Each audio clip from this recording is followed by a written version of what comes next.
খেয়ে না খেয়ে দিন প্রচারের কাজে নিজেকে দিয়েছ বিলিয়ে, তাই ফের কাফিরেরা চিনল না সে আলো, দুষ্ট ছেলেদের পিছু দিল লেলিয়ে। পাথরের আঘাতে ক্ষত বিক্ষত হয়ে সারা শরীর থেকে রক্ত ঝরে। হে রাসূল তোমাকে ভুলি আমি কেমন করে, হে রাসূল তোমাকে ভুলি আমি কেমন করে। আসসালামু আলাইকুম ওয়া রাহমাতুল্লাহি ওয়া বারাকাতুহু। নাহমাদুহু ওয়া নুসাল্লি আলা রাসূলিহিল কারীম। আম্মা বা'দু ফাআউযু বিল্লাহি মিনাশ শাইতানির রাজীম। বিসমিল্লাহির রাহমানির রাহিম।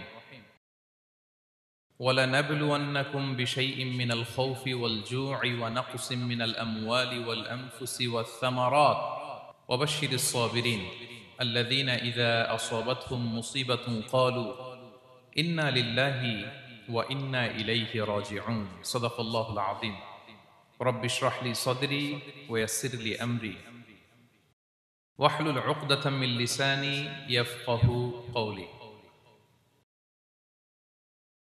মুয়ার ইসলামিক কনফারেন্স 2024-এ আপনারা যারা উপস্থিত হয়েছেন তাদের সবাইকে আমার অন্তরের অন্তঃস্থল থেকে জানাচ্ছি আন্তরিক শুভেচ্ছা এবং মুবারকবাদ। আহলান ওয়া সাহলান ওয়া মারহাবান বিকুম ফি হাযাল লিকা আত-তাইয়্যিব আল মুবারাক।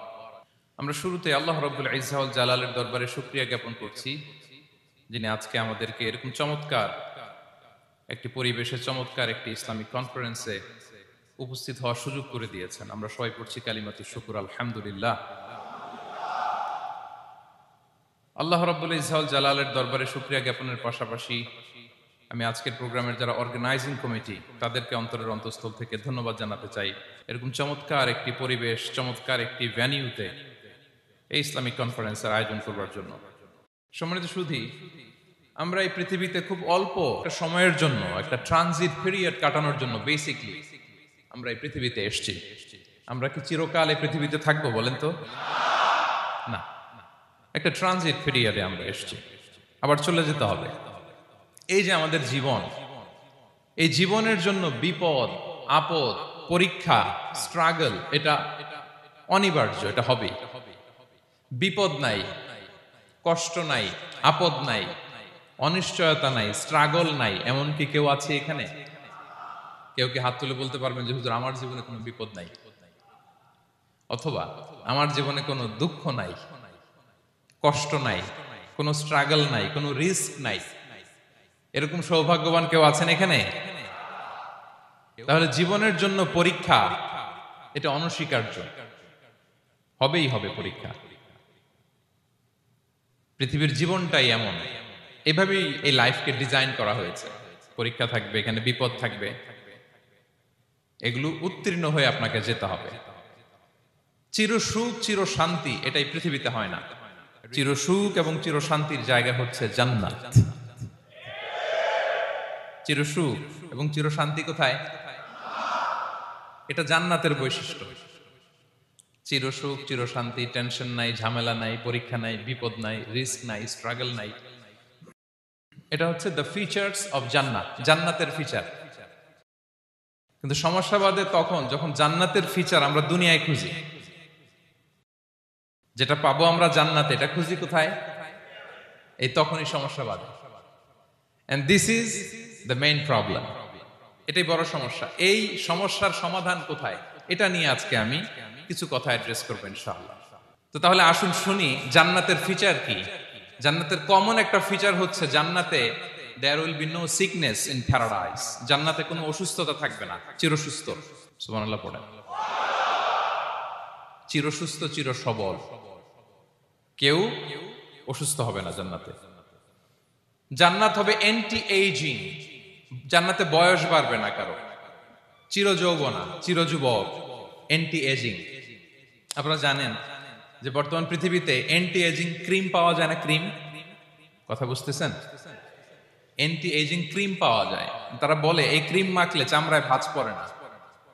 এটার দাম আছে কিন্তু অনেক। অ্যান্টি এজিং ক্রিম লাগায়, শ্যাম্পু ইউজ করে, অ্যান্টি এজিং অয়েল আছে, এটা দিলে নাকি চামড়ায় ভাঁজ পড়ে না। ইভেন ভারতের অনেক বড় একজন ব্যবসায়ী মুকেশ আম্বানি, নাম শুনছেন না, যে তার ছেলের বিয়ে হয়ে গেল, তো এই মুকেশ আম্বানির স্ত্রী নীতা আম্বানি, সে কিছুদিন আগে এক বটল গোল্ড ওয়াটার খেয়েছে, gold water, and its cost $60,000 $60,000 দাম এক বোতল গোল্ড ওয়াটারের। কেন? ফর অ্যান্টি এজিং, যাতে বয়সের ছাপ গালে না থাকে। এখন বলেন, এভাবে কি আমাদের বয়সকে ধরে রাখা সম্ভব এই পৃথিবীতে? সম্ভব না, কারণ এই ফিচারটা দুনিয়ার ফিচার না, এটা জান্নাতের ফিচার। সুবহানাল্লাহ পড়েন। তাহলে জান্নাতে কেউ অসুস্থ হবে না, জান্নাত হবে চির যৌবন, চির যৌবনা, ওখানে আমরা যুবক থাকবো, প্রত্যেকে 33 বছরের যুবক যুবতী হয়ে জান্নাতে ঢুকবো। বিষ্ণু ইসলাম বলেন, আহলুল জান্নাতি জুরদা ওয়া মুরদা ওয়া আবনাউ সালাসিন ওয়া সালাসিন, জান্নাতে যারা যাবে শুভ্র দাড়িবিহীন, প্রত্যেকে হবে 33 বছর বয়সের। ওই যে 33 বছর বয়সে একবার ঢুকলেন আর বয়স বাড়বে না, ওইটাই চিরকাল ওই বয়স পাবেন। জান্নাতের আরেকটা ফিচার হচ্ছে নো ফ্রাস্ট্রেশন, কোনো চিন্তা নাই, দুশ্চিন্তা নাই, হাইপার টেনশন নাই, সজীব প্রাণবন্ত। সুবহানাল্লাহ। জান্নাতের আরেকটা ফিচার হচ্ছে there is no expiry date in জান্নাত। এক্সপায়ারি ডেট আছে? জান্নাতে যে ঢুকবো 7 দিনের জন্য চেক ইন, নাকি চেক ইন কয় দিনের জন্য? 7 দিন, 10 দিন পরে চেক আউট করে ফেলবে, এরকম না, নো এক্সপায়ারি ডেট, আজীবন। একবার এন্ট্রি পেলে বের হওয়ার টেনশন নাই। আল্লাহু আকবার। তাহলে no expiry date, rather it's eternal, আজীবন থাকবেন, খালিদিনা ফিহা, চিরকাল থাকবেন। এবং জান্নাতের সবচাইতে গুরুত্বপূর্ণ ফিচার হচ্ছে there will be no death in জান্নাত। জান্নাতে আপনার আর মৃত্যু হবে না, মৃত্যুর বিদায় হবে, তার মানে আপনি অমর হবেন। তাহলে আপনি চির সুস্থ, চির সবল হবেন জান্নাতে, চির যুবক থাকবেন, প্রাণবন্ত থাকবেন, আপনি অমর হবেন, আপনি জান্নাতে মরবেন না। জান্নাতীরা যখন জান্নাতে যাবে, ফেরেশতারা ডেকে বলবে, ইয়া আহলাল জান্নাতি ইন্না লাকুম আন তাসিহু ফালা তাসকামু আবাদা। জান্নাতীরা চিরকাল সুস্থ থাকবা, অসুস্থ হবা না। ইন্না লাকুম আন তাশিব্বু ফালা তাহরামু আবাদা, তোমরা শাবাব থাকবা, বুড়া হবা না। ওয়া ইন্না লাকুম আন তাহইয়াউ ফালা তামুতু আবাদা, চিরকাল বেঁচে থাকবা, মরবা না। এবং সেদিন জান্নাতে মৃত্যু দেয়া হবে, মৃত্যু দেয়া হবে। ইউতাল মাউতু বিকাবশিন আমলাহ, একটা ছাগলের আকৃতিতে মৃত্যুকে আনা হবে। ফায়ুযবাহুল মাউত, মৃত্যুকে জবাই দেয়া হবে। এবার জান্নাতীরা তাকিয়ে থাকবে, ফেরেশতারা বলবে, ইয়া আহলাল জান্নাতি খুলুদুন ফালা মাউত, হে জান্নাতীরা চিরকাল এই জান্নাতে থাকবে। তাহলে জান্নাতের ফিচার পাইছেন? এখন কোন বোকা যদি এই ফিচার দুনিয়ায় খোঁজে, পাবে? পাবে না, কারণ দুনিয়ার ফিচার আলাদা। দুনিয়ার ফিচার কি? এই দুনিয়াতে বিপদ আসবে, কষ্ট আছে দুনিয়াতে, হতাশা আছে, ভয় আছে, অসুস্থতা আছে, বার্ধক্য আছে, এবং এই দুনিয়ার একটা এক্সপায়ারি ডেট আছে, আছে না? দ্য ডে ইউ ডাই, যেদিন আপনি মারা যাবেন, এটা আপনার এক্সপায়ারি ডেট, চলে যেতে হবে, চলে যেতে হবে। এই পৃথিবীতে মৃত্যুর অস্তিত্ব আছে, সবকিছু থমকে দিয়ে, আপনাকে চমকে দিয়ে মৃত্যু চলে আসবে, ঠিক কিনা বলেন? তাহলে এগুলো হচ্ছে দুনিয়ার ফিচার। এই দুনিয়াতে বিপদ আপদ, কষ্ট, ঝুঁকি, স্ট্রাগল, বার্ধক্য, অসুস্থতা, এগুলো নিয়ে আমাদেরকে টিকে থাকতে হয়। এটা দুনিয়ার ফিচার, মিলাই ফেললে হবে না। জান্নাতের ফিচার একটা, দুনিয়ার ফিচার আরেকটা। দুনিয়াতে কষ্ট থাকবে, বিপদ আপদ থাকবে।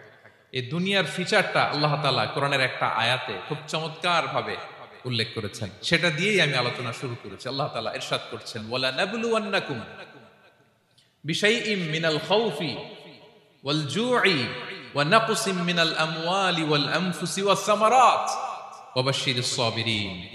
আল্লাহ তাআলা বলছেন, অবশ্যই অবশ্যই আমি তোমাদেরকে পরীক্ষা করব, ভয় দিয়ে, ক্ষুধা দিয়ে, সম্পদের ঘাটতি দিয়ে, আতঙ্ক দিয়ে, প্রাণনাশ দিয়ে, ফল ফসলের হানি দিয়ে পরীক্ষা করব।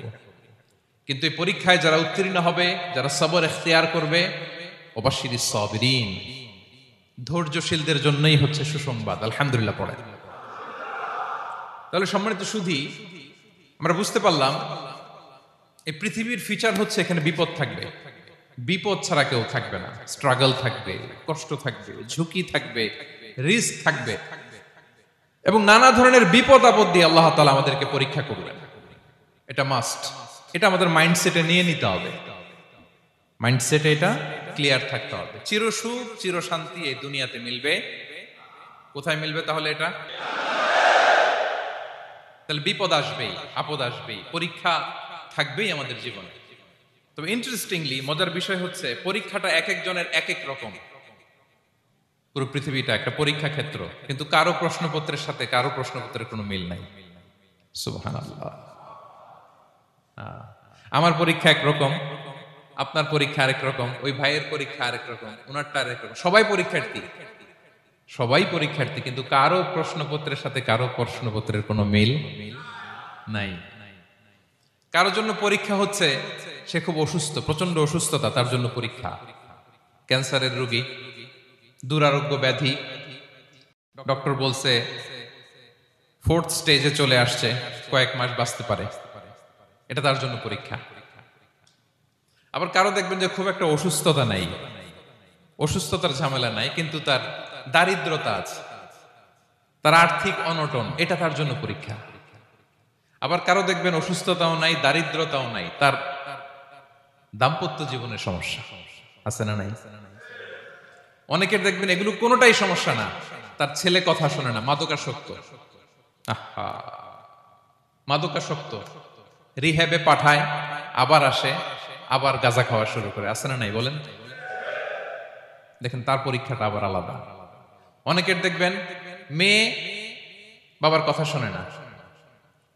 আবার অনেকের দেখবেন যে ব্যবসায় সমস্যা, লসের পর লস, লাভ উঠাতে পারে না। তাহলে পরীক্ষা ছাড়া, বিপদ আপদ ছাড়া দুনিয়াতে কেউ নাই, কেউ নাই প্রিয় ভাইরা।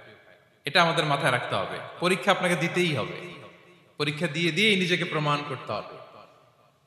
আর এক একজনের পরীক্ষাটা এক এক রকম, কারো পরীক্ষার সাথে কারো পরীক্ষার কোনো মিল থাকবে না। তো মাঝে মাঝে আমরা এটা ভুলে যাই। আল্লাহ তাআলা কালামে পাকে রিমাইন্ডার দিয়ে আমাদেরকে স্মরণ করিয়ে দিতে চান যে এই পৃথিবীতে আসলে তোমরা এসেছো পরীক্ষা দিতে। এটাই জীবনের বড় বাস্তবতা। আমাদের জীবনে যত হতাশা, আমাদের জীবন নিয়ে যত অভিযোগ, আমাদের মনে যত কষ্ট, আমাদের হৃদয়ের ভেতরে যত অস্থিরতা, তার মূলে হচ্ছে এই সমস্যা যে আমরা ভুলেই গেছি আমরা পরীক্ষা দিতে আসছি। এটা যদি ভুলে না যান, এটা যদি আপনার মাইন্ডসেটে থাকে যে পুরো জীবনটা একটা পরীক্ষা, তাহলে দেখবেন কোনো কিছু আপনাকে কাবু করতে পারবে না। আপনি হতাশ হবেন না, জীবন নিয়ে আর অভিযোগ থাকবে না, আপনি ভেঙে পড়বেন না, সব অভিযোগ হতাশা দূর হয়ে যাবে। তার মানে বুঝতে পারলাম পরীক্ষা আপনাকে দিতেই হবে। পরীক্ষা দেয়া ছাড়া এই পৃথিবী থেকে চলে যাওয়ার কোনো চান্স বা সুযোগ আমাদের কারো নেই। সূরাতুল আনকাবুতে আল্লাহ তাআলা এই কথাটা আরো চমৎকার ভাবে বলেছেন। আল্লাহ তাআলা ইরশাদ করছেন, আহাসিবান নাসু আইয়ুতরাকু আইয়াকুলু আমান্না ওয়া হুম লা ইফতানুন ওয়ালাকাদ ফাতান্নাল্লাযীনা মিন ক্বাবলিহিম ফালা ইয়া'লামান্নাল্লাহু আল্লাযীনা সাদাকু ওয়া লা ইয়া'লামান্নাল কাযিবিন। আল্লাহ বলেন, মানুষ কি ভেবেছে সে শুধু বলবে আমি ঈমানদার আর তাকে আমি জান্নাতে ঢুকাই দিব? না, কখনো না, কোশ্চিন কালেও না। বরং পূর্ববর্তীকালে যারা পৃথিবীতে এসেছিল তাদেরকে আমি পরীক্ষা নিয়েছি, পরীক্ষা করেছি, এবং তাকেও ঈমানের প্রশ্নে সে সত্যবাদী না মিথ্যাবাদী পরীক্ষা দিয়ে দিয়ে নিজেকে প্রমাণ করতে হবে। ঠিক কিনা বলেন? পরীক্ষা দিয়ে আপনাকে প্রমাণ করতে হবে। এবং এই পরীক্ষার ব্যাপারটা, এটা যে শুধু আমরা সাধারণ মানুষ আমাদের জীবনে দুঃখ বিপদ পরীক্ষা, এমনটা না। এই পৃথিবীর সবচাইতে শ্রেষ্ঠ মানুষ যারা ছিলেন তাদেরকে আল্লাহ পরীক্ষা নিয়েছেন।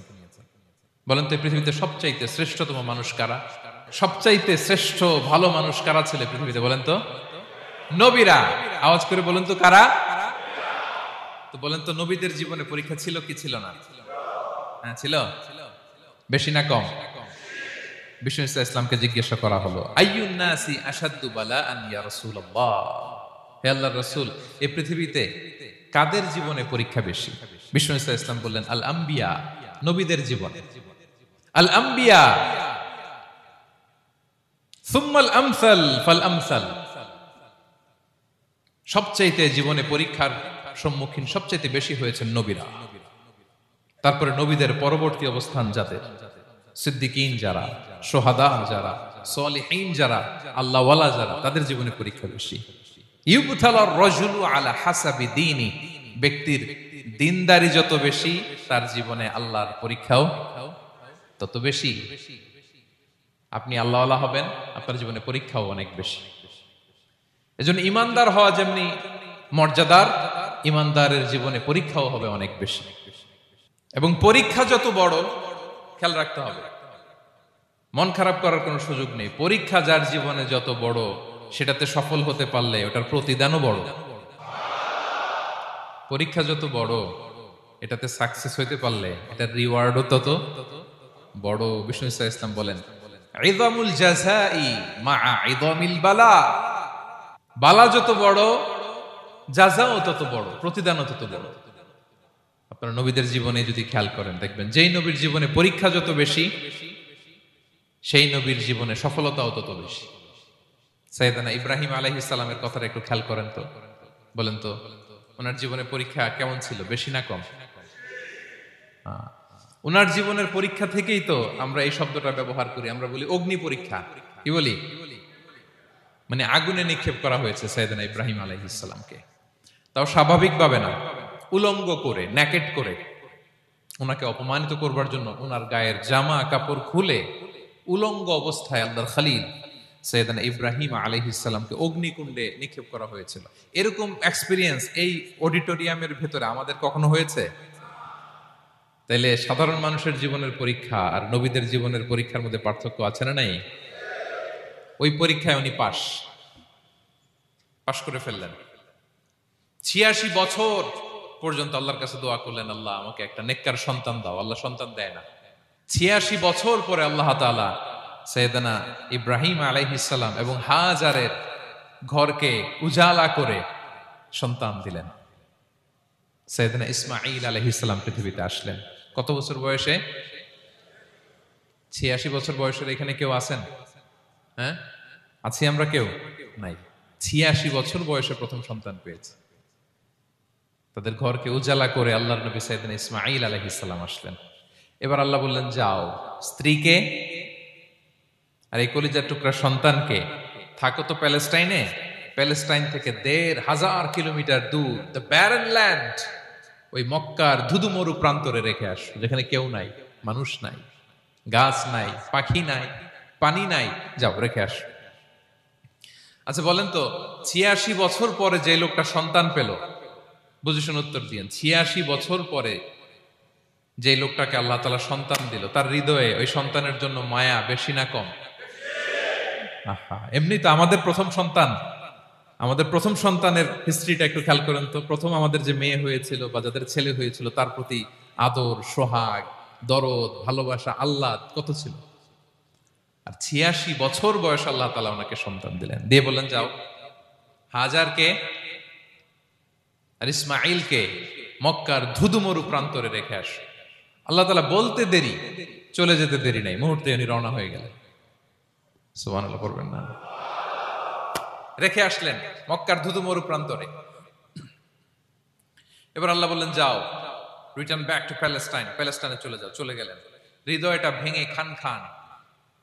অনেক বছর পরে আল্লাহ তাআলা আবার অনুমতি দিলেন, যাও এবার ছেলেকে দেখে আসতে পারো, যাও প্যালেস্টাইন থেকে আবার মক্কায় যাও। সাইয়েদনা ইব্রাহিম আলাইহিস সালাম প্যালেস্টাইন থেকে আবার ১৫০০ কিলোমিটার পথ পাড়ি দিয়ে, এখনকার মতো ফ্লাইটে যায় না, গাড়িতেও না, উটে করে। কিসে করে? উনি যে কতবার মক্কা থেকে ফিলিস্তিন এসেছেন আর গিয়েছেন, কোনো ইয়ত্তা নাই, হিসাব নাই। গেলেন, এবার ছেলেটা হাঁটতে পারে, দৌড়াতে পারে, একটু একটু কথা বলতে পারে, আব্বু আব্বু ডাকতে পারে। কেমন মায়া লাগে বলেন তো? মায়া ভালোবাসায় যখন টইটম্বুর, ঠিক ওই মুহূর্তে আল্লাহ বললেন, ছেলেকে জবাই করো, জবাই করো ছেলেকে। আল্লাহ তাআলা বলতে দেরি করেছেন, আল্লাহর আদেশ পালনে ১ সেকেন্ডও তিনি দেরি করেন নাই। ছুরি চালালেন, জান্নাত থেকে দুম্বা নিয়ে আসা হলো। এভাবে আল্লাহর নবী ইব্রাহিম আলাইহিস সালাম ওনার জীবনের প্রতিটি ক্ষেত্রে, যেখানে আল্লাহ তাআলা ওনাকে পরীক্ষা নিয়েছেন, উত্তীর্ণ হয়েছেন। এবং দেখেন ওনাকে আল্লাহ তাআলা কি উপহার দিলেন, আল্লাহ তাআলা ওনাকে খলিলুল্লাহ উপাধি দিলেন, আল্লাহর বন্ধু। সুবহানাল্লাহ বলেন। আল্লাহ তাআলা বলছেন ওয়া ইযিবতালা ইব্রাহিম রাব্বুহু বিকালিমাতিন ফাআতাম্মাহুন ক্বালা ইন্নী জাঈলুকা লিন-নাসি ইমামা। আল্লাহ অনেকগুলো পরীক্ষা নিয়েছিলেন সাইয়েদনা ইব্রাহিম আলাইহিস সালাম, প্রতিটা পরীক্ষায় সাকসেসফুলি পাস করেছেন, গোল্ডেন এ প্লাস। আল্লাহ বলেন ইন্নী জাঈলুকা লিন-নাসি ইমামা, I'm gonna make you the leader for the entire human being. I'm gonna appoint you as a leader for the entire universe. গোটা বিশ্বের জন্য, গোটা মানবতার জন্য আমি তোমাকে লিডার বানায় দিলাম। ইযামুল জাযাই মা'a ইযামিল বালা। পরীক্ষা যত বড়, ওই পরীক্ষায় পাশ করলে ওইটার ফলাফল ও প্রতিদানও বড়। তাহলে দেখেন প্রিয় ভাইরা, সাইয়েদনা ইব্রাহিম আলাইহিস সালামের জীবনে পরীক্ষার কোনো শেষ ছিল না। আমি আপনি কোথায়? আল্লাহর খলিলের জীবনে যদি এত পরীক্ষা থাকতে পারে, আমি আপনি কোথায় বলেন তো? এবার বলেন সাইয়েদনা মূসা আলাইহিস সালাম, ওনার জীবনে তো কোনো পরীক্ষার ছিল না। হ্যাঁ, গুণে শেষ করতে পারবেন? জন্মটাই তো হয়েছে পরীক্ষার মধ্য দিয়ে। মিশরের ছেলে সন্তান হইলেই ফেরাউন বলছে জবাই করো। ওনার মা এরকম সিন্ধুকে করে ভাসায় দিলেন নীল নদীতে। আল্লাহু আকবার। কি একটা রোমাঞ্চকর পরিস্থিতির মধ্য দিয়ে আল্লাহ তাআলা ওনাকে বাঁচালেন। সুবহানাল্লাহ। জন্মই হয়েছে পরীক্ষার মধ্যে দিয়ে। বড় হইলেন, ফেরাউনের ভয়ে দেশ ত্যাগ করলেন, মিশর থেকে মাদিয়ান। আবার আল্লাহর আদেশে যখন ফিরে আসলেন, আবার ফেরাউনের সাথে তর্ক বিতর্ক, যুদ্ধ। একটা রাত আল্লাহ নবী মূসা আলাইহিস সালাম শান্তি মতো মিশরে ঘুমাতে পারে নাই। একটা রাত। শেষ পর্যন্ত এই ফেরাউন মূসা আলাইহিস সালামকে ধাওয়া করেছে। ফেরাউনের ধ্বংসের আগ পর্যন্ত সে মূসা আলাইহিস সালামকে ধাওয়া করেছে। তার মানে মূসা আলাইহিস সালাম এই বিপদ আপদ পরীক্ষা এগুলো থেকে মুক্তি পান নাই। এবার বলেন ঈসা আলাইহিস সালামের কথা। ওনার জীবনে তার পরীক্ষা ছিল না? কি পরীক্ষা ছিল? হ্যাঁ, আল্লাহু আকবার। Same scenario goes to the biography of every messenger in the world. পৃথিবীর সব নবীর ক্ষেত্রে একই ঘটনা ঘটেছে। সাইয়েদনা ঈসা আলাইহিস সালাম দাওয়াত যখন দিলেন, ওনার বিরোধিতা শুরু হলো, ওনাকে হত্যার ষড়যন্ত্র হলো। ইভেন কি ওনাকে মারার জন্য বনি ইসরাইলেরা উদ্ধত হলো, জানে বাঁচবার জন্য পালালেন। এক ঘরে ঢুকলেন, চারদিক দিয়ে ঘেরাও করলো। উনি দরজা জানালা লাগাই দিলেন। ওরা বললো একজন দরজা ভেঙে জানালা ভেঙে ভিতরে ঢুকো, ঢুকে দেখো বেটা ঈসা কি করে। একজন ভিতরে ঢুকছে, ঢুকার সাথে সাথে বল রাফাআহুল্লাহু ইলাইহি, আল্লাহ তাআলা ঈসা আলাইহিস সালামকে উপরে উঠায় নিলেন। আর যেই লোকটাকে তারা ভিতরে ঢুকালো, তার চেহারাকে আল্লাহ তাআলা ঈসা আলাইহিস সালামের চেহারার মতো করে দিলেন। এবার তার বাইরের সাথীরা বলে ঘটনা কি? বেটা ঈসাও বেরোয় না, আমাদের লোকটাও বেরোয় না, সবাই ঢুক।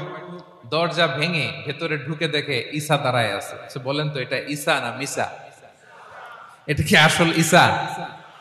ওমা কতালু ওমা সলাবু ওয়ালাকিন শুব্বিহা লাহুম। আল্লাহ বলে তোমরা আমার নবী ঈসাকে হত্যাও করতে পারো নাই, শুলেও চড়াতে পারো নাই। আমি সেফটি সিকিউরিটি দিয়ে আমার নবী ঈসা আলাইহিস সালামকে আকাশে তুলে নিয়েছি। তাহলে ওনার জীবনে পরীক্ষার শেষ ছিল না। এবার যদি আমরা বিশ্বনবী সাল্লাল্লাহু আলাইহি ওয়াসাল্লামের জীবনের দিকে তাকাই, ওনার জীবনটা দেখেন তো।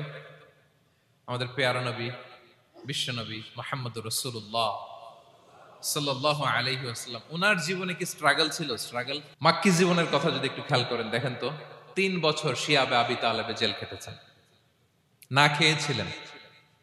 ওনার বংশের লোকেরা প্রথমে ছাগল খেয়েছে, ছাগলগুলো যখন শেষ, ছাগলের চামড়াগুলো শুকিয়ে ওইটা খাইছে। গাছের পাতা ছাল এগুলো খেয়ে খাবারের অভাবে বেহুশ হয়ে পড়ে থাকতো তারা। না খেয়ে কয়দিন ছিলেন আপনি? আমি কয়দিন ছিলাম না খেয়ে? মনেই তো পড়ে না, না খেয়েছিলাম কিনা কোনোদিন। এ হচ্ছে মাক্কি জীবন। মেন্টালি প্রেসার দেয়া হয়েছে।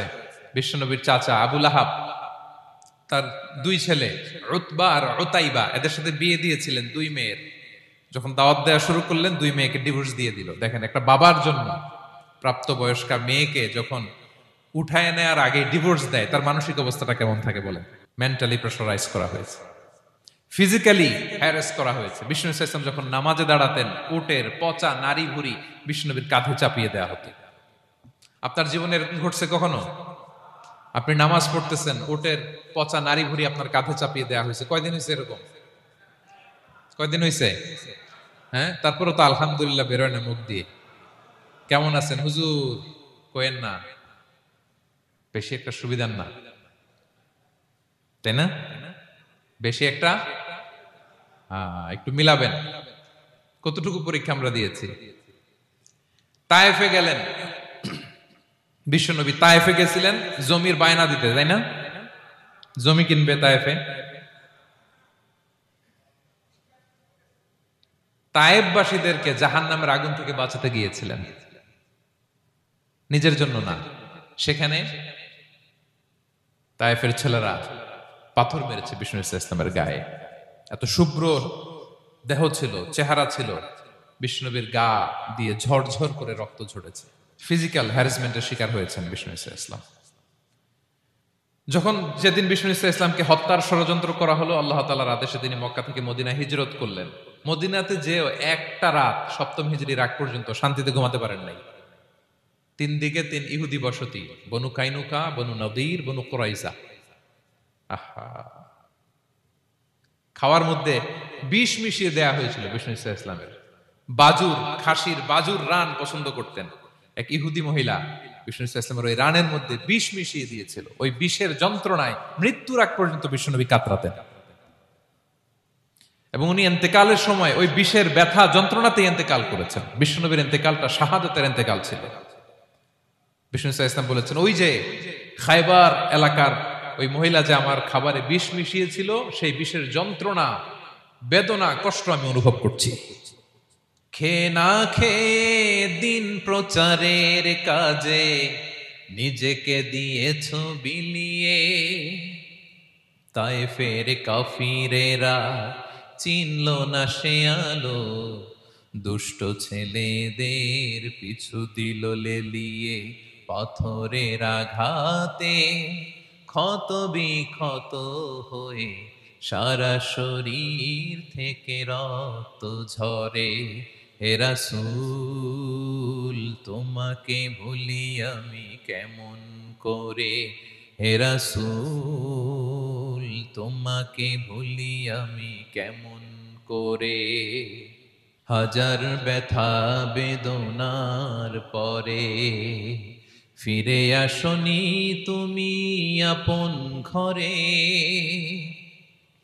দিনের আলো তুমি ছড়িয়ে দিতে চলে গেলে মদিনায় মক্কা ছেড়ে। হে রাসূল তোমাকে ভুলি আমি কেমন করে, হে রাসূল তোমাকে ভুলি আমি কেমন করে। ঠিক কিনা বলেন? একটা রাত শান্তিতে, শান্তির ঘুম তিনি দিতে পারেন নাই। প্রিয় ভাইরা, তাহলে আমরা কি বুঝলাম? বিশ্বনবীর জীবনও পরীক্ষা ছিল কি ছিল না? আমাদের উপায় আছে? আমরা বাঁচতে পারবো এই বিপদ আপদ পরীক্ষা ঝঞ্ঝাল থেকে? বাঁচতে চাইলেও বাঁচতে পারবো? পারবো না। ইমাম মালিক আলাইহি রাহমা নাম শুনেছেন?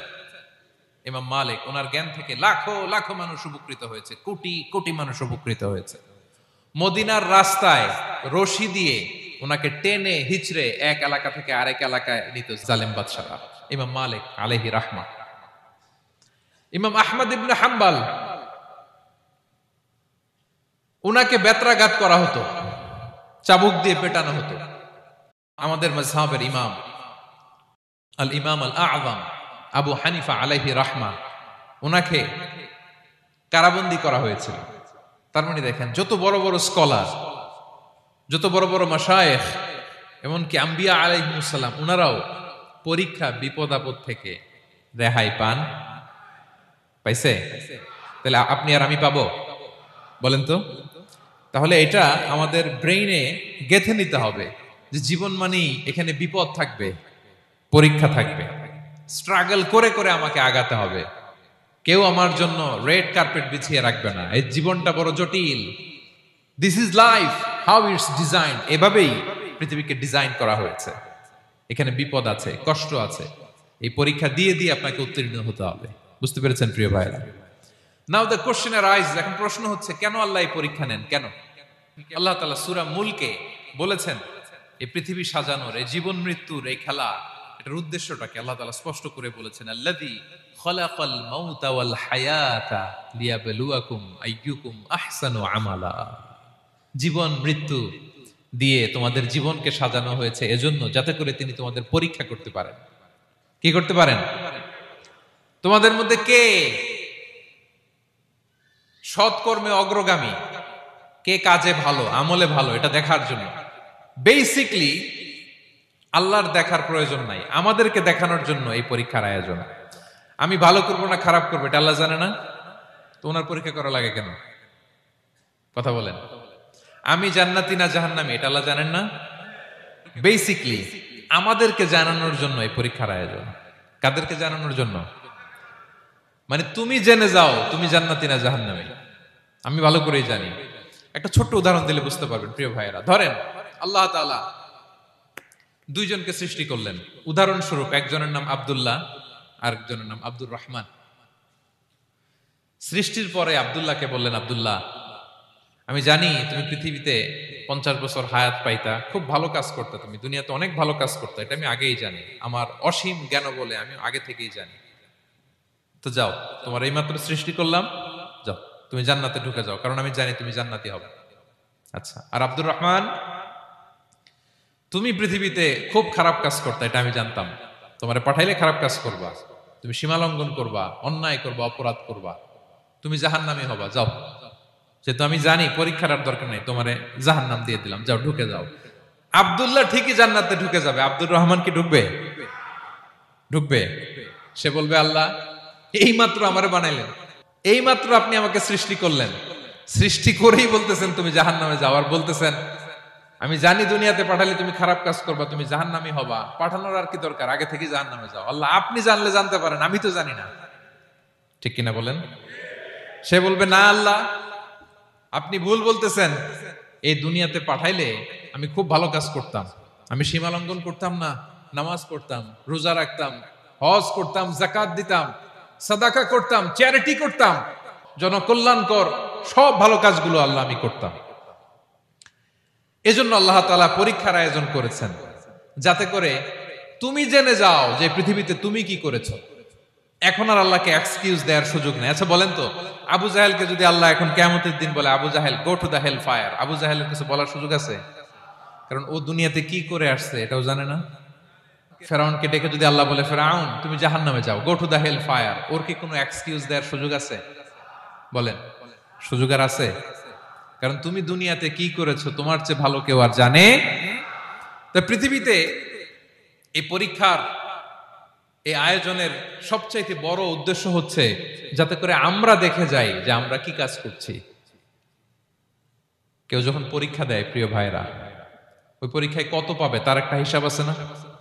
বলেন, আপনি গণিত পরীক্ষা দিয়ে আসছেন, যে 100-তে 100 পাবে সে বলতে পারে আমার সব অঙ্ক হয়েছে, ঠিক কিনা বলেন?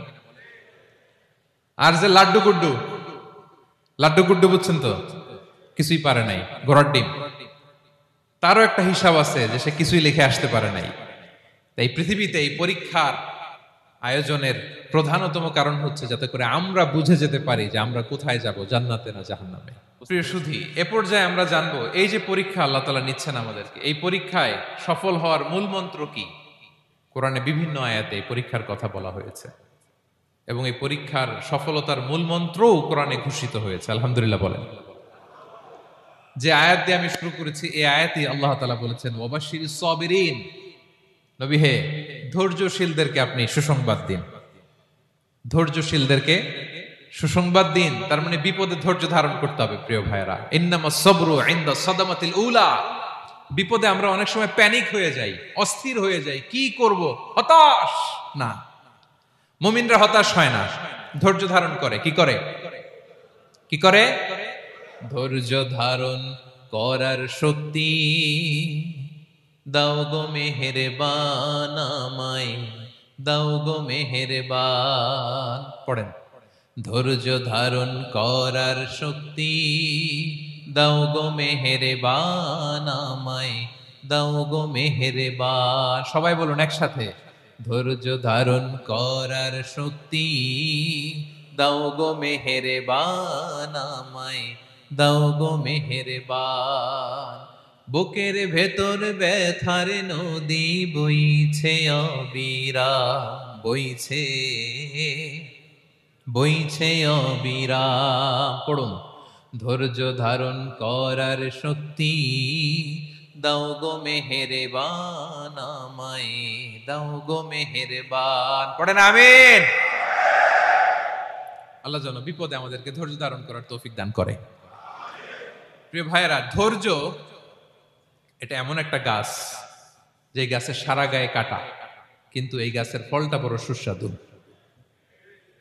আই রিপিট, আমি আবার বলছি, ধৈর্য এটা এমন একটা গাছ যে গাছের সারা গায়ে কাটা, কিন্তু ফলটা বড় মিষ্টি, ফলটা বড় সুস্বাদু। সবাই ধৈর্য ধারণ করতে পারে না। বিষ্ণু ইসলামকে আল্লাহ তাআলা নানা সময় আশ্বস্ত করেছেন, সান্ত্বনা দিয়েছেন, আর ধৈর্যের বাণী শুনিয়েছেন। আল্লাহ বলেন, ফাসবির কামা সবারা উলুল আজমি মিনার রসুল। নবী হে, আপনার আগে দৃঢ় প্রত্যয়ী নবীরা যেরকম ধৈর্য ধারণ করেছে, আপনিও ধৈর্য ধারণ করুন। সূরাতুল মুজাম্মিল আল্লাহ তাআলা বলছেন, ওয়াসবির আলা মা ইয়াকুলুনা ওয়াহজুরহুম হাজরান জামিলা।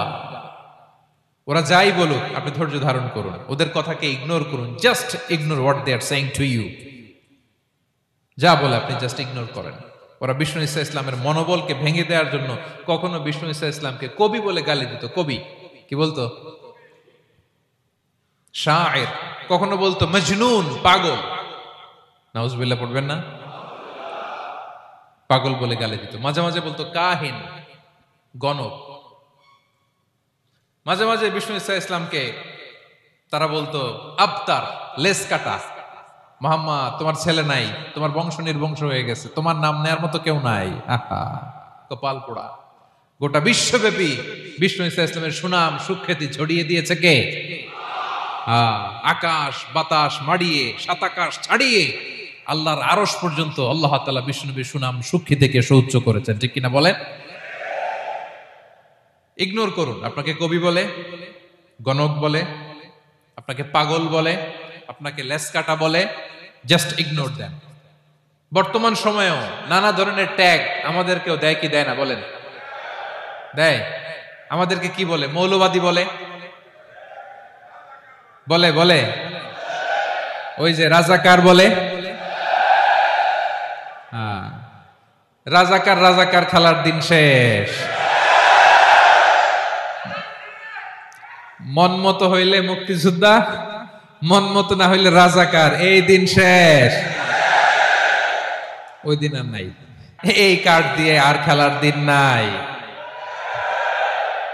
এগুলো মানুষ আর খায় না এখন, এগুলো গিলে না আর। সাধারণ মানুষ বড্ড সচেতন। দেখেন, কালের বিবর্তনে, সময়ের আবর্তনে একই পরিক্রমা আমাদেরকেও ট্যাগিং করে। আমাদেরকে মৌলবাদী বলে, ব্যাকডেটেড বলে, রাজাকার বলে, জঙ্গি বলে, যুদ্ধাপরাধী বলে। আছে না এরকম? ওয়াসবির আলা মা ইয়াকুলুন, নিজের সাথে মিলায় নেন। যা বলে ধৈর্য ধারণ করো। ওয়াহজুরহুম হাজরান জামিলা, জাস্ট ইগনোর দেন, ভালোভাবে ইগনোর করেন, খালাস, সালাম দিয়ে কেটে পড়েন। তাহলে প্রিয় ভাইরা, এই বিপদ আপদ আমাদের পিছু ছাড়বে না, পিছু ছাড়বে না। নবীদের পিছু ছাড়ে নাই, আমরা কোথায়? আমরা আর কি? বিপদ আমাদেরকে ধৈর্য ধারণ করতে হবে, মনোবল হারাইলে হবে না। দেখেন বিশ্বনবী কিভাবে আপনাদেরকে সান্ত্বনা দেয়। বিশ্বনবী বলেন, আজাবান লি আমরিল মুমিন, মুমিনের ব্যাপারটা বড় আশ্চর্যজনক। ফাইন্না আমরাহু কুল্লাহু লাহু খাইর, মুমিনের জীবনে যা ঘটে সবটাই খাইর, সবটাই কল্যাণ। ইন আসাবাতহু সাররাউ শাকারা ফাকানা খাইরাল্লাহ ওয়া ইন আসাবাতহু দাররাউ সাবারা ফাকানা খাইরাল্লাহ। মুমিনের জীবনে যদি সুখ আসে তাহলে মুমিন শুকরগুজার হয়, এটা তার জন্য ভালো। আর যদি মুমিন জীবনে দুঃখ আসে তাহলে সে সবর ইখতিয়ার করে, এটাও তার জন্য ভালো। সুবহানাল্লাহ। তাহলে দেখেন, আমরা হয় সুখে থাকি নয় দুঃখে থাকি, ঠিক কিনা বলেন? তাহলে সুখের সময় আমরা শুকর করি, কি করি? শুকরগুজার হই। শুকরিয়া করাও একটা ইবাদত, শুকরিয়া করাও কি? আর দুঃখের সময় আমরা সবর করি, সবর করাটাও একটা। তাহলে আমাদের পুরো জীবনটাই ইবাদত, পুরো জীবনটাই। সুখের সময় শুকর আর দুঃখের সময় সবর। আওয়াজ করে বলেন, সুখের সময় শুকর, আর দুঃখের সময়। এই দুই ইবাদত মুমিন জীবনে চলমান, কন্টিনিউয়াস, একটা উইন উইন সিচুয়েশন। কি বলেন? উইন উইন হয়ে গেল না? যেই পরিস্থিতিতেই থাকে আমাদের জন্য লাভ। আল্লাহু আকবার। তাহলে প্রিয় ভাইরা, এটাই জীবনের বাস্তবতা। সবর আমাদেরকে ইখতিয়ার করতে হবে, হতাশ হওয়া যাবে না। অনেকে আমরা অল্পতে হতাশ হই। এই যে আমরা ধৈর্য ধারণ করছি, এর ফল পাচ্ছি না। দীর্ঘ 1.5 যুগ, 1.5 দশক ধরে ধৈর্য ধারণ করছেন না আপনারা? এখন মুক্তি, স্বাধীনতা, বিজয় এনে দিয়েছে কে? ধৈর্য ধারণ করুন। ধৈর্যের যে ফলাফল, এটা বড় মিষ্টি। ধৈর্য এমন একটা গাছ, এই গাছের সারা গায়ে কাটা, কিন্তু এর ফলটা বড় সুস্বাদু, এর ফলটা বড় মিষ্টি। ধৈর্য ধারণ করার অভ্যাস করতে হবে প্রিয় ভাইরা। মুমিন হতাশ হয় না, হাল ছেড়ে দেয় না। মুমিন ভরসা রাখে একজনের উপর, তিনি কে? লা তাইয়াসু মির রাউহিল্লাহ, ইন্নাহু লা ইয়াইয়াসু মির রাউহিল্লাহি ইল্লাল কওমুল কাফিরুন। আল্লাহর রহ থেকে, রহম থেকে নিরাশ হয়ে যাও না। কাফির ছাড়া, অকৃতজ্ঞ ছাড়া কেউ আল্লাহর রহ থেকে, আশা থেকে নিরাশ হয় না। শয়তানের সবচেয়ে বড় মিশন হলো আমাদেরকে হতাশ বানানো। এটা খেয়াল রাখবেন। শয়তানের সবচাইতে বড় মিশন কি? আমাদেরকে হতাশ করে দেয়া। হতাশ বানাইতে পারলে সে সাকসেসফুল, খুশি। কিন্তু আমরা এত সহজে হতাশ হই না, আমরা নিরাশ হই না, আমরা বিপদে হাল ছেড়ে দেই না। আমরা ভরসা রাখি এক মহান সত্তার উপর। তিনি কে? মনে থাকবে? বিপদ আসলে ভেঙে পড়বেন, ভিসা না হইলে কান্নাকাটি শুরু করবেন, ব্যবসায় লস হইলে হাউমাউ, হ্যাঁ, দেশ থেকে কোনো দুঃসংবাদ আসলে হতাশ হবেন, ভেঙে পড়বেন। ধৈর্য ধারণ করব আমরা। আওয়াজ করে বলেন, আমরা কি করব? সবর। বিপদ ট্যাকেল দেওয়ার প্রথম স্টেপ হচ্ছে সবর। ধৈর্য ধারণ করতে হবে। অবশ্যই সাবিরিন, ধৈর্যশীলদেরকে সুসংবাদ দাও। বিপদ থেকে বাঁচার দ্বিতীয় স্টেপ হচ্ছে এই বিপদ থেকে উত্তরণের চেষ্টা করতে হবে। কন্টিনিউয়াস প্রচেষ্টা চালিয়ে যেতে হবে। ওয়াল্লাযীনা জাহাদু ফিনা লানাহদিয়ান্নাহুম সুবুলানা। যারা আমার রাস্তায় চেষ্টা করে, প্রচেষ্টা করে, স্ট্রাগল করে, তাদেরকে আমি পথ দেখিয়ে দেই, সুবুল দেখিয়ে দেই, ওয়ে আউট দেখায় দেই, এক্সিট দেখায় দেই। কোথাও আটকাবেন না আপনি, আপনাকে এক্সিট দেখায় দিবে কে? মালয়েশিয়াতে কেলুয়ার বলে না? কেলুয়ার কি বলে চিনেন? কেলুয়ার মানে কি? এক্সিট। এক্সিট পেয়ে যাবেন, আটকাবেন না আপনি জীবনে কোথাও। 3 নাম্বার, আল্লাহর উপর তাওয়াক্কুল করতে হবে বিপদ আসলে। ওমাইয়া তাওয়াক্কাল আলাল্লাহি ফাহুয়া হাসবুহ। আল্লাহর উপর যে তাওয়াক্কুল করে, আল্লাহই তার জন্য যথেষ্ট হয়ে যায়। তাহলে বিপদে প্রিয় ভাইরা আমরা প্যানিক হব না, ধৈর্য ধারণ করব, বিপদ থেকে উত্তরণের সর্বোচ্চ প্রচেষ্টা চালিয়ে যাব, আর ভরসা রাখবো একজনের উপর, তিনি কে? আর বিপদ আসলে এটাকে নেগেটিভলি নেবেন না সব সময়। বিপদ আপদ এটা অনেক পজিটিভ, ভালো জিনিস আমাদের জীবনে বয়ে নিয়ে আসে। শাইখুল ইসলাম ইবনু তাইমিয়া আলাইহি রাহমা, উনি বলতেন, খুব দামি কথা, খুব হেভি ওয়েট কথা, মনোযোগ দিয়ে শুনুন। তিনি বলতেন, যে নেয়ামত তোমাকে আল্লাহ থেকে দূরে সরায়, ওই নেয়ামতের চেয়ে বিপদ ভালো, যে বিপদ তোমাকে আল্লাহর দিকে ধাবিত করে। আই রিপিট, আমি আবারও বলি, যে নাজ নেয়ামত তোমাকে আল্লাহ থেকে দূরে সরিয়ে দেয়, সে নাজ নেয়ামতের চেয়ে ওই বিপদ আপদ ভালো, যেই বিপদ আপদ তোমাকে আল্লাহর কাছে টেনে নেয়। তাহলে বিপদ আপদ আসলে আপনি হতাশ হবেন? আর কখনো দুঃখ করবেন? মোয়ারের ভাইয়েরা, আর মন খারাপ করবেন? আপনি খেয়াল করে দেখেন, বিপদ আসলে আমরা আল্লাহরে ডাকি বেশি।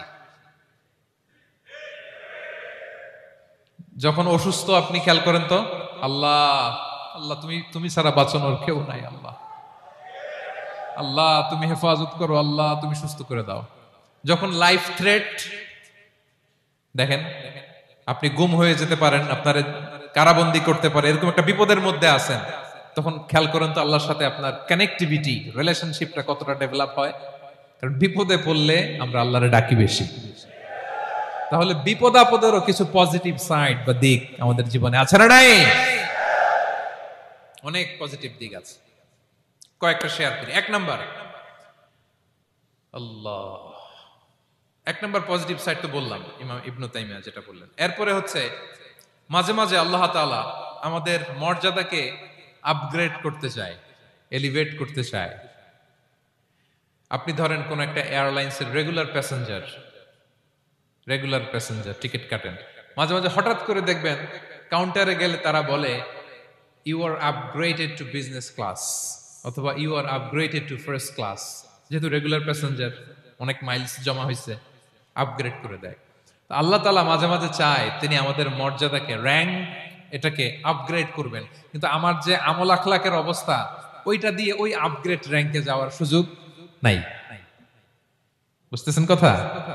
আল্লাহ চায় আমার লেভেল একটু আপ করতে, কিন্তু আমার আমলের যে অবস্থা এতে আমি ওখানে যাই না। তখন আল্লাহ কিছু বিপদ আপদ দিয়ে, পরীক্ষা দিয়ে বান্দাকে টেস্ট করে। ওই পরীক্ষায় যদি উত্তীর্ণ হন, সাথে সাথে আল্লাহ তাআলা আপনার লেভেল বা র্যাঙ্ক আপগ্রেড করে দেয়। সুবহানাল্লাহ পড়বেন না? তাহলে লাভ না লস? আওয়াজ করে বলেন, লাভ না লস? মুমিন জীবনের সব লাভ। যত বিপদ আপদ আপনাকে স্পর্শ করে প্রতিটাতেই আপনার জন্য কল্যাণ। বিষ্ণু ইসলাম বলেন, মা ইউসিবুল মুসলিমা মিন নাসাবিন ওয়ালা ওয়াসাবিন ওয়ালা হাম্মিন ওয়ালা হুজনিন ওয়ালা আযান ওয়ালা গাম্মিন হাত্তা শাওকাতি ইউশাকুহা ইল্লা কাফারাল্লাহু বিহা খাতায়া।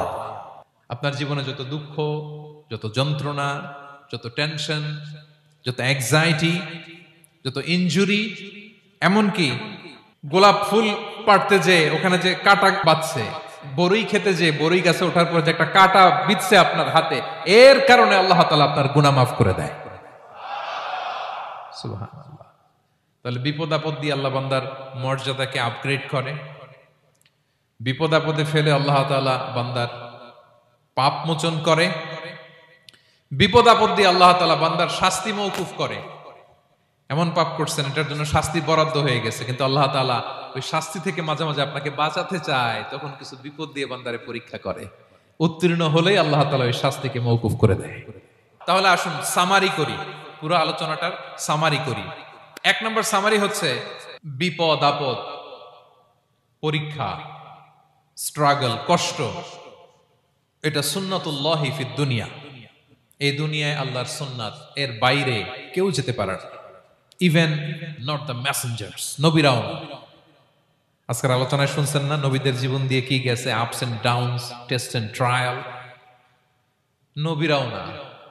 তাহলে এটা আমাদের মাইন্ডসেটের সাথে সেট আপ করে নিতে হবে যে অতীতে, বর্তমানে, ভবিষ্যতে বিপদ আপদ মুক্ত এই পৃথিবীতে কেউ থাকবে না।